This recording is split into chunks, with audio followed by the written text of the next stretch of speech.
Deputado, muita honra falar aqui em nome dos magistrados, 19 mil magistrados brasileiros. Trago um abraço do presidente Frederico Mendes Júnior, que não pôde se fazer presente. Cumprimentar o deputado Pedro Campos, o deputado Júlio. Parabenizar aí a fala inicial em relação ao qual a AMB está de pleno acordo em relação à questão de modernização, eficiência, né? E falar também da fala do deputado Pedro Campos, que quando fala em justiça, depois das barragens, isso para nós é música no nosso ouvido, porque esse é o nosso trato diário. Claro que vou falar aqui a respeito também um pouco da ótica do judiciário, como não poderia ser diferenciado.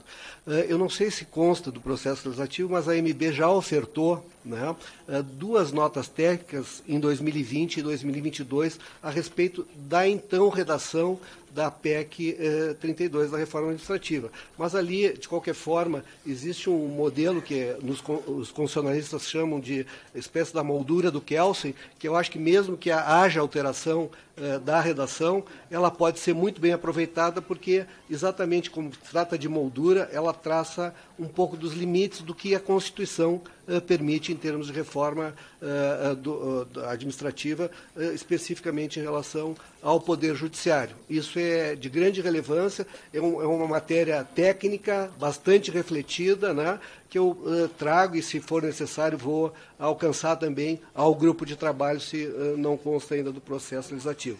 Mas, pegando a tônica exatamente da questão dos eixos da reforma, que é a questão de modernizar o Estado, em relação ao Judiciário, eu queria dizer o seguinte, que ele já vem sendo modernizado a partir da Constituição de 88. Né? Nós tivemos a Emenda Constitucional 45 de 2004, que criou o CNJ, criou a Infam, né? E nesse aspecto, quando a gente olha os trabalhos, inclusive internacionais, em relação à avaliação de desempenho do serviço público, a gente vê que isso está contemplado exatamente no âmbito do CNJ e de tudo que foi desenvolvido a partir da implantação, que foi outro gaúcho, lá o Nelson Jobim, na época, que implantou, né, o CNJ, e a partir dali ele criou vários mecanismos de modernização do judiciário, como, por exemplo, metas, né? Até então não se falava em metas, isso foi possível a partir da criação do próprio CNJ, que é julgar mais processos que os distribuídos,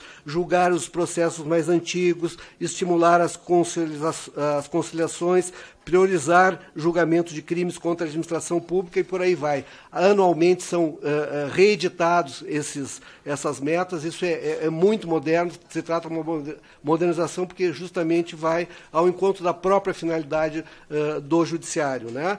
Foram criados indicadores, foram criados limitadores em relação a 100 dias, por exemplo, em relação aos julgamentos, os juízes, desembargadores, né? Há essa necessidade de não ultrapassar prazos, justamente buscando a agilização, que essa é uma das grandes críticas em relação ao judiciário, né? Se implantou planejamento estratégico em todo o Brasil, uniformização de políticas públicas judiciais, né?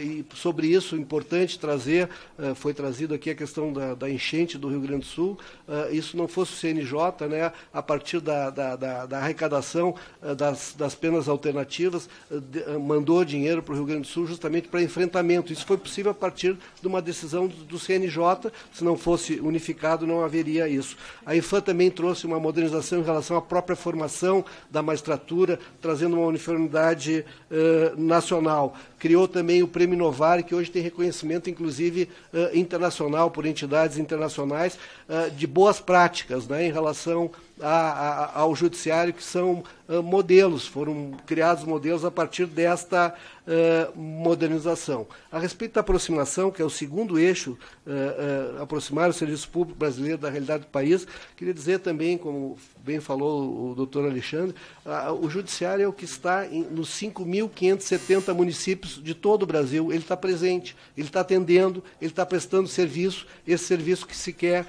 de muita qualidade. E isso a despeito de que na Europa, a média é de 21,5 juízes por 100 mil habitantes. No Brasil, é 8,5. Mas, a despeito disso, Nós, em 2023, isso é acessível através do relatório da Justiça em Números que o CNJ produz.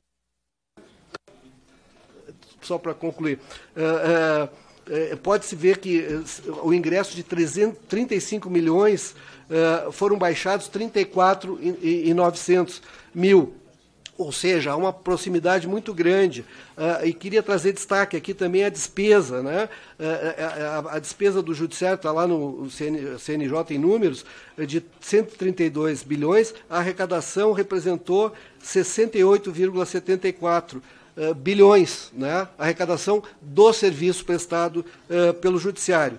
E em relação à questão orçamentária, não sei se consigo, só para mais um último dado, que eu acho que é de relevância, e isso eu estou pedindo, inclusive, em relação à questão da União, é que o orçamento do Judiciário, trazendo o exemplo do Rio Grande do Sul, em 2014, ele representava 7,68% do orçamento geral. Hoje, em 2021, ele representa 5,71%. Houve uma redução da questão orçamentária, porque ele passou a ter receita própria e gestar a receita própria de forma eficiente. Que eu trago aí para o debate. Muito obrigado, seu Cláudio.